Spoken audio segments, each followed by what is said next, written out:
I hope the audio is crisp and sorted over here, guys. I have been racking my head around getting this setup sorted, and I hope everything is good to go now. Apologies on the absolute mess ups this week in the YouTube videos with the audio. I hope you guys forgive me. What a baby. What a big baby. Just get on with the game. Baby. I just had to use that perfect meme somewhere.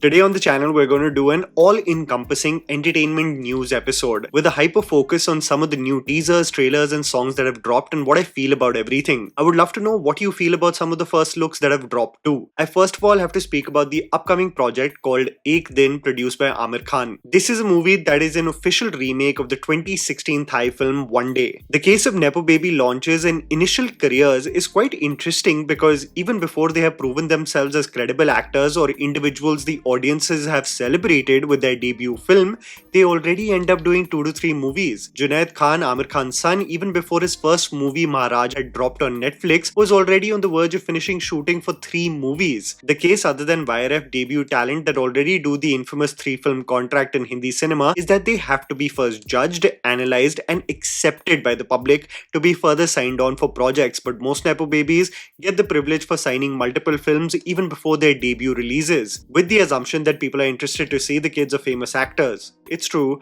but also a reflection of the lopsided nature of opportunity in this industry. I've seen the original Thai film, and when I first saw the trailer of Ek Din, I felt that Junaid Khan is actually perfect for this role. An awkward and invisible IT guy pining and yearning for the attention of the girl he loves, only for catastrophe to strike and for their paths to align where they spend one day together. Now I know that this channel is a space where everyone is watching movies globally, and I know many people here may have seen the original Thai movie. But the creation of the Hindi remake should be made with the assumption that people have not seen the original Thai movie.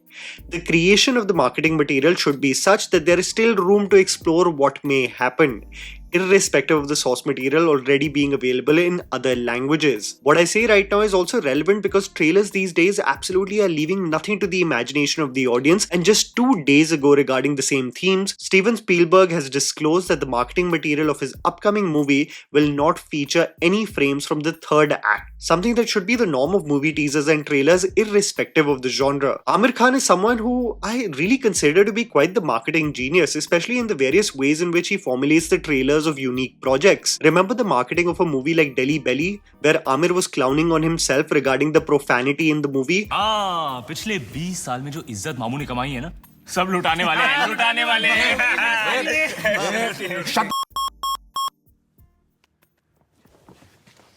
Or the hilarious run he had with Veer Das prior to Happy Patel. Sadly, the quality of the movie did not match up to the hilarious promos, but Aamir also killed it with the promos of when Sitare Zameen Par was dropping on YouTube, something that genuinely, at least on social media, created chatter. But it seems like with Ek Din, Aamir is just desperate, with possibly the most bland promotional strategy ever seen for an Aamir Khan production. The first trailer, for whatever you think about the actors, was actually perfect. You've got an awkward dynamic, you've got a wish that possibly comes true, you have a man giddy with excitement that something has happened that has led to him getting to spend the day with the girl, and for there to be a point of distrust that creates a barrier between them. What is the point of conflict and what happens after a snowstorm is never revealed. Keep it that way. But what happens when the needle does not move?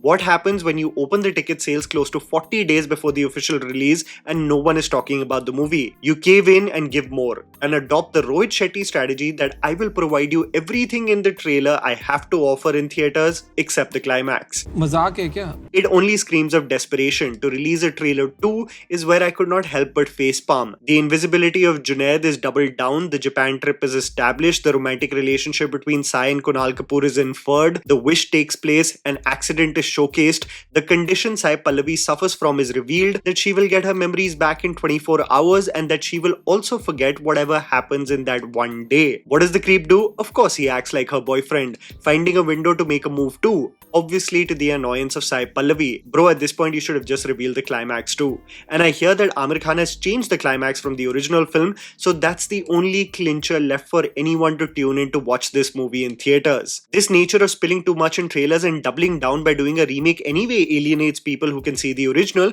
but what makes it worse is that those who have not seen the original have seen the movie until the climax 2 weeks before the movie releases. what incentive is left? I'm absolutely blown away by the strategy of revealing every single beat possible. Think about a romantic movie that I hate with a passion like Ae Dil Hai Mushkil, and imagine the trailer ending up with Anushka Sharma revealing herself as Professor X. Think about Kal Hona Ho, where the trailer reveals the Priya Meri Biwi Hai scene. These kind of moves absolutely removes the organic experience of being shocked in the theatre.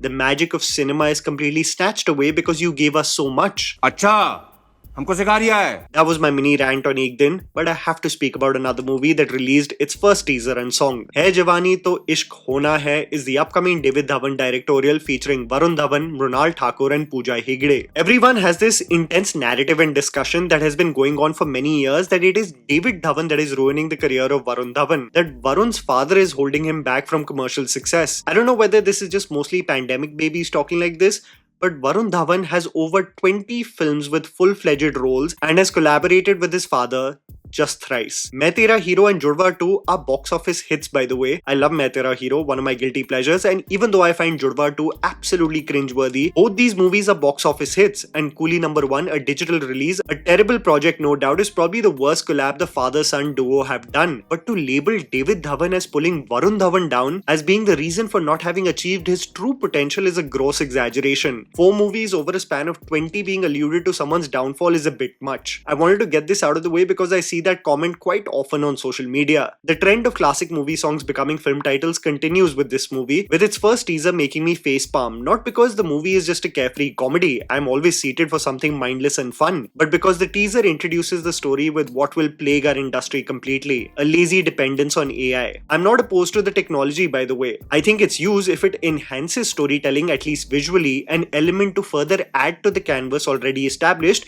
I am fully down for it 100%. But what I saw with the teaser of this movie is exactly the slop I try to stay away from on reels and YouTube shorts. It's exactly the kind of vertical storytelling that I believe is making human brains mush, where with AI models people are doing full-on series with them wholly depending on prompts and scene generation. The 2 babies with the stock AI expressions just made my skin crawl. As you can clearly tell that it's been generated as it's still at its nascent stage. The babies discuss the names of their mothers, leading them to conclude that they may have the same father. This is, by the way, a storytelling ploy that is often utilized to introduce the world of David Dhawan movies, but it also makes people assume that this may be an official remake of the 2006 film Sandwich. This is all speculation, by the way, but the elements of the film, at least through the promos, make sense why people assume so. Why people assume it is Sandwich is because you've got twins possibly coming to the conclusion that they have different mothers but the same father. The case of bigamy is, by the way, a staple of David Dhawan movies through the 90s and 2000s, especially if you were to see Gharwali Baharwali and Sajan Chale Sasural. In Sandwich, Govinda married Ravina Tandon and Mahima Chaudhary and had kids with both of them who looked exactly identical. The 2 kids become friends in the same school, leading to the mothers becoming friends and Govinda keeping up with his lies by spending the day with one wife and the night with the other. Here we have the same themes, or at least I assume so. The makers present the same dynamic with Varun romancing Pooja Hegde and Mrunal Thakur and their existing babies that look identical. If you have seen Sandwich, it's actually a very funny movie but was a flop,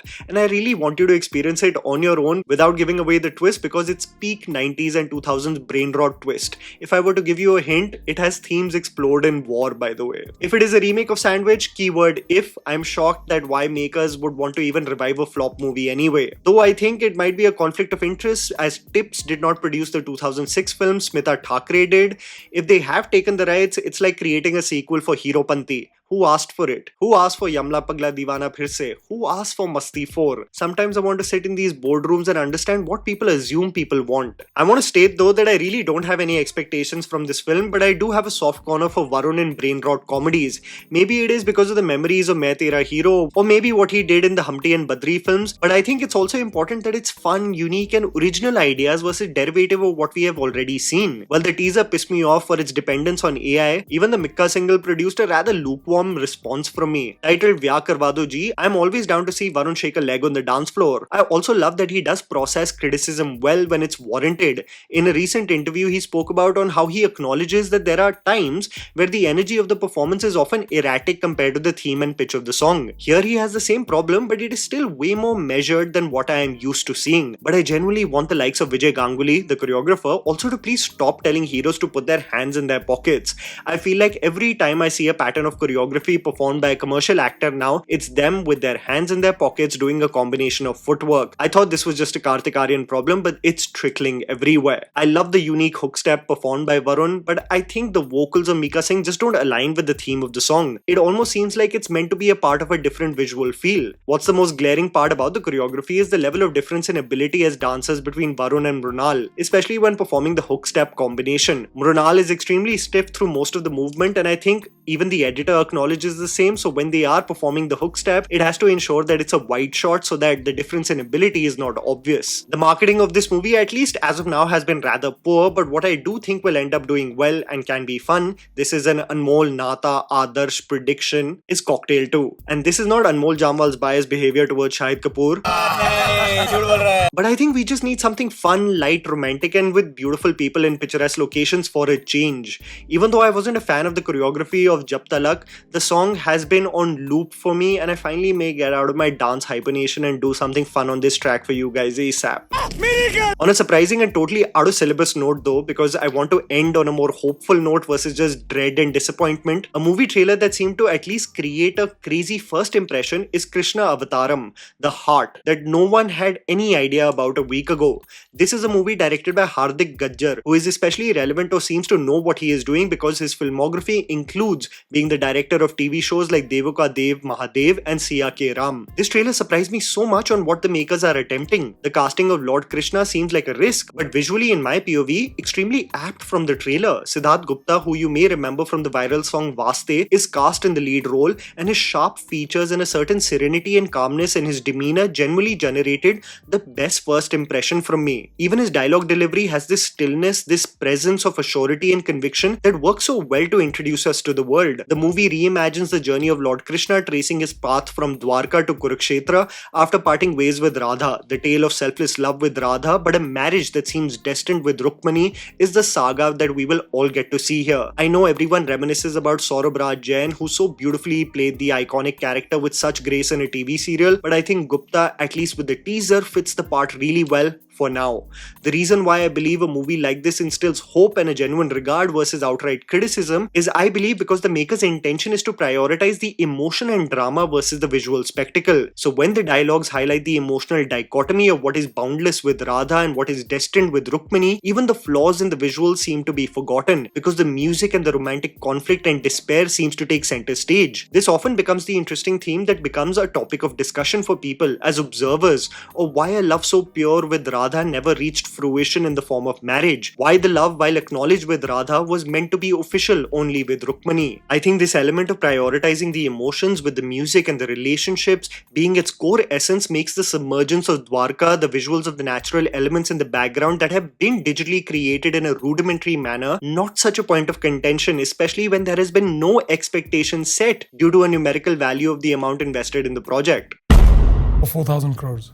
Wow. It's much like Mahavatar Narsimha that can be critiqued for its animation style that still could not convey emotions of its characters like Prahlad, but peaked so beautifully in the ultimate battle that you just could not look away. Some of the sets, however, look absolutely stunning, generally making one feel like this project may not boast of globally known names in terms of talent, but the vision is in the right place. I think if my ears have heard enough Hindi music, the song More Kanha Jo Aaye Palat Ke has been sung by Rekha Bhardwaj, and it's exactly the classical tone required for a tale so epic. The song in the concluding moments of the trailer, Aramb, that seems to be presented with the vocals of Sonu Nigam, beautifully established the tone emotions between love and duty. This movie is just part one of the saga that provides his initial moments with Radha, his sense of duty with Rukmani, the heartbreak that tears Radha apart seeing him get married to Rukmani in Madhavpur. The material is so dense that I'm genuinely hyped for this movie now. The curse on him on how he would leave the mortal world wounded under a tree seems to be hinted at, and how this in turn will submerge Dwarka. I know I'm throwing a lot of arrows everywhere, but this has come out of nowhere and has me excited.